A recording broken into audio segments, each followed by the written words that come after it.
just kind of looking over my notes, and I think this will be a little bit shorter, so hopefully you don't have to listen to me talk for another full hour. We'll see. Okay, so social and emotional development in middle adulthood. Main things to take away from this. So up until now, most people have really probably been focusing on kind of like their individual self, developing as an individual and maybe developing like a family, a nuclear family. As we get into middle adulthood, at least sort of healthy aging involves shifting that focus outside of ourselves and the nuclear family, often focusing on the next generation through our own children if we have them, but also through, like any other interactions we can have with future generations. Middle adult people, they have some things that are kind of solidified in terms of their personality and their identity, but we also see some kind of predictable shifts happen as well. So we'll talk about some shifts in kind of gender identity. I mean that in maybe a more like vague, broad way than you're used to hearing that term. I'll kind of clarify what I mean. We also see some shifts in certain personality traits as well. And career becomes kind of the core aspect of our self-image often in this middle adulthood. So prior to this, in young adulthood and adolescence, our identity had all these, different dimensions. For a lot of people in middle adulthood, their career becomes like the sole thing that they tend to identify with. Although again, that's probably something that's changing with my generation and your generation. As we bounce from careers to careers, it's maybe not as, quite as core to our identity as it used to be. Okay, so as usual, starting with Erikson's psychosocial stage, we're at stage 7 now. This stage, Erikson referred to as generativity versus stagnation. And this stage is the one that's referred to as the midlife crisis. So if you've ever heard that term, oh, that person's having a midlife crisis, that comes from Erikson's theories in this particular stage. And usually when someone says someone's having a midlife crisis, what they really mean is that that person is falling on the side of stagnation, which I'll talk about more in just a second. So kind of the healthy side of this crisis, generativity, is this desire to guide and give to the younger generations. So as people get into middle adulthood, they start to maybe come to terms with the fact that life is finite, that they only have a certain amount of time left on the planet. They tend to even kind of shift their view. So most people up to this point tend to count the years that they've been alive, and we celebrate birthdays sort of, recognizing that, like I've lived however many years, so that's great. As you get into middle adulthood, it starts to shift to this view of like, how many years do I have left? So instead of how many years have I been here, how many years do I have left to live? And what do I want to accomplish in that amount of time? And also, what do I want to pass on to the younger generation to leave kind of a legacy of myself? So someone who's healthy in this stage often is committed to things beyond themselves, maybe volunteering, maybe working with organizations that will help make changes that will last long into the future. So they're more focused on community welfare instead of just themselves or their nuclear family.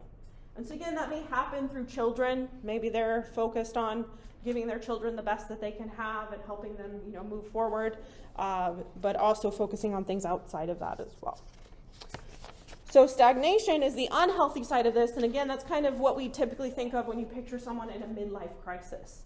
So usually someone on the side of stagnation, they tend to be very resentful and maybe even jealous of young people. So they are not content to think of how many years they have left. They're very resistant to aging. They're resistant to the idea that, someday they're going to die and they're not going to be able to make gains anymore. And so they often can be very resentful and jealous towards younger people because they, kind of are, they're spiteful that they don't have that youth anymore. So they tend to be a lot more self-centered, focusing on their own interests. And they often will try to kind of like cling to youth in any way that they can. So they may do things that, your generation might call cringy, where they, maybe buy like a sports car or whatever, start dressing in clothes that are not suitable for their age or appropriate. They may try to date someone that's way younger than them to try to kind of chase that youthful feeling rather than being content with aging. And they often fail to contribute anything to the future. Again, they're kind of more focused on themselves and their own interests instead of leaving a lasting legacy or helping the community.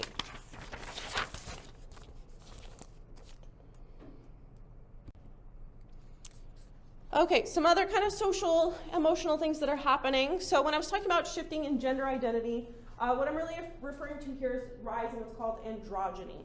So up until this point, people have, often chosen a gender identity and they relate very strongly to that gender identity, and they often don't want to do anything that will go against that. So if they've identified as feminine, then they're going to avoid doing anything that might be perceived as masculine, and vice versa. Most people, as they get into middle adulthood, they kind of start to let go of those, strict, rigid identities. And gender identity is one aspect of that. So you may have women who have an increase in masculine traits during this time. They may take on hobbies, things like woodworking or something like that would typically be considered a male hobby. And men as well tend to kind of let go of some of their masculine traits and accept more feminine traits.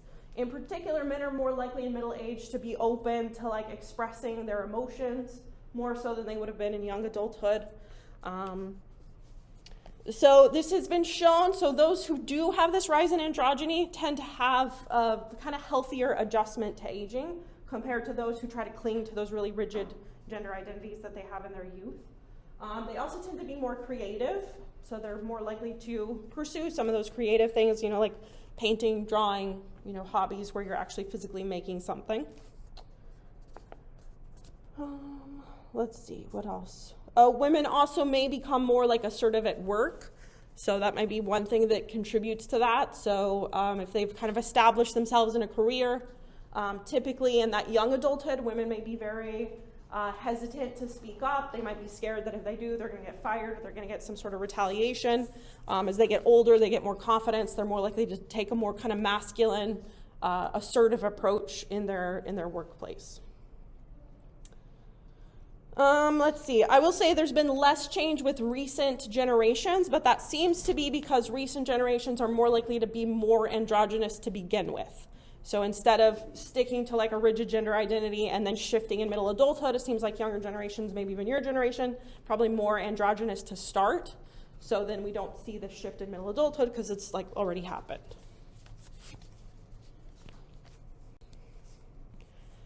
In addition to gender identity, we also see some predictable changes in personality as well. So personality, even though I'm about to talk about changes that happen, normally when we think about personality, it's these stable traits that last for pretty much the entire lifespan. And there's lots of different ways to talk about personality, but the most common approach is what's called the Big 5 personality factors, which lists personality as kind of these 5 spectrums, and you can fall anywhere on the spectrum of each of these 5 categories. So neuroticism is someone who's high in neuroticism. They tend to worry a lot. They tend to be very temperamental. Their emotions are very unstable. They might have emotional outbursts, things like that. People who are high in extroversion, they tend to get energy from being around other people. You guys probably know that one. People who are high in openness, that basically means they're open to new experiences. So they are usually very imaginative and creative, and kind of as it implies, they're open to try anything, even if they've never done it before. People who are high in agreeableness, they tend to get along well with other people. They tend to be very warm and kind. And conscientiousness, if you're high in conscientiousness, that basically means you're hardworking, industrial, you meet deadlines, you get your work done. So kind of the idea of this is for each of these 5 factors, you can score kind of either high or low in each of the 5. And in general, these traits tend to be pretty stable across most of the lifespan. But as we get into middle adulthood, there are some predictable changes. So typically, people in middle adulthood, they tend to show increases in agreeableness and conscientiousness. So they become kinder and warmer and more hardworking. You also tend to have decreases in neuroticism. So they're less emotionally temperamental. Extroversion and openness tend to be the ones that are most stable and that will stay the same across pretty much the entire lifespan. Some of that is determined, though, by experience. So you may have someone who starts out very introverted, right, the opposite of extroversion. But if they get into a career where they're forced to interact with people frequently and they get practice at that interaction, then they may shift to a more extroverted sort of personality. And then one of the things that can affect openness is actually things like drug use, particularly hallucinogens. So people who take things like psilocybin or LSD, it will actually increase their levels of openness as well. So kind of main point of all that, personality traits are mostly stable, but we do see some predictable changes as you get into middle adulthood.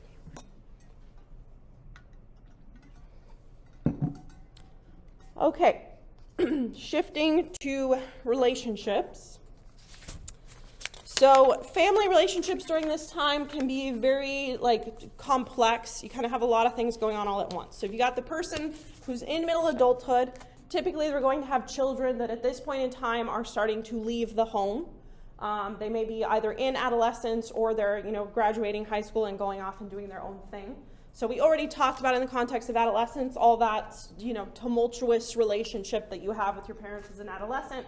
So now we're on the parent side of that, right? And that can be very challenging and difficult to navigate.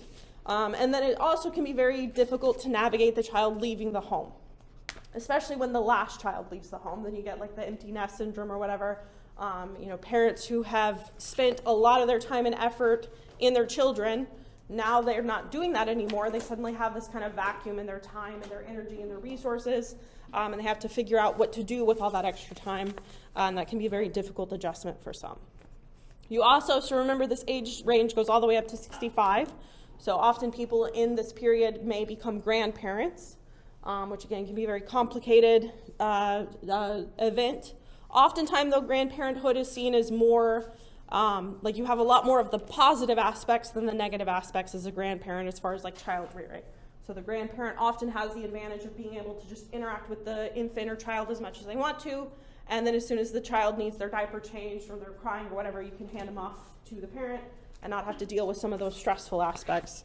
So most people tend to have very positive views of grandparenthood.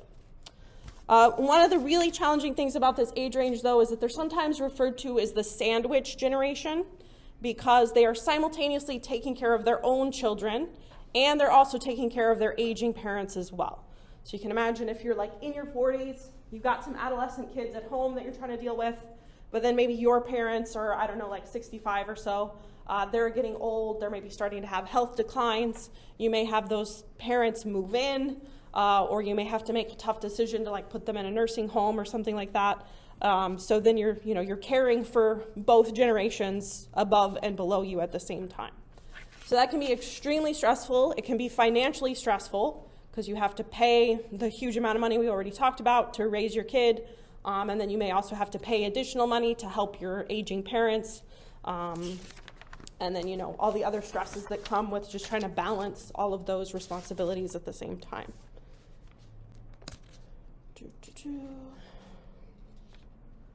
Let's see. Typically, caring for aging parents tends to fall on women more heavily than on men. So if there is a daughter in the family, she's more likely to be the one to take on that role as the caregiver. Last thing I'll say, there are actually some government programs that will pay. They essentially treat it as if you are taking the time to care for your aging parent, they sort of count that almost as a job that you can get. It's almost kind of like disability insurance. It's called something different, but it's similar, where you can actually get paid if you're taking care of an aging parent. So that can help alleviate at least some of that financial burden. I'm not sure how universal those are, if it varies from state to state, but it is something that exists at least. Okay.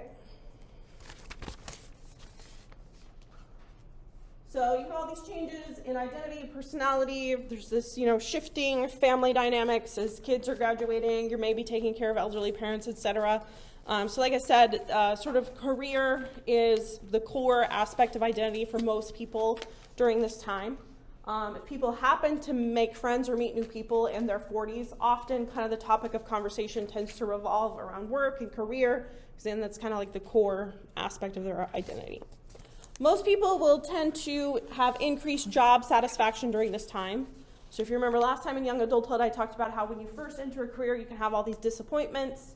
Maybe the job isn't quite what you hoped it would be. But then as you get into middle adulthood, you kind of settle in, you start to figure out how to navigate the job, most efficiently, how to get the most out of it, and sort of minimize any of the negative aspects. You may work yourself up into a position that's more aligned with what you want. So that often leads to increased job satisfaction during this time. They can, however, be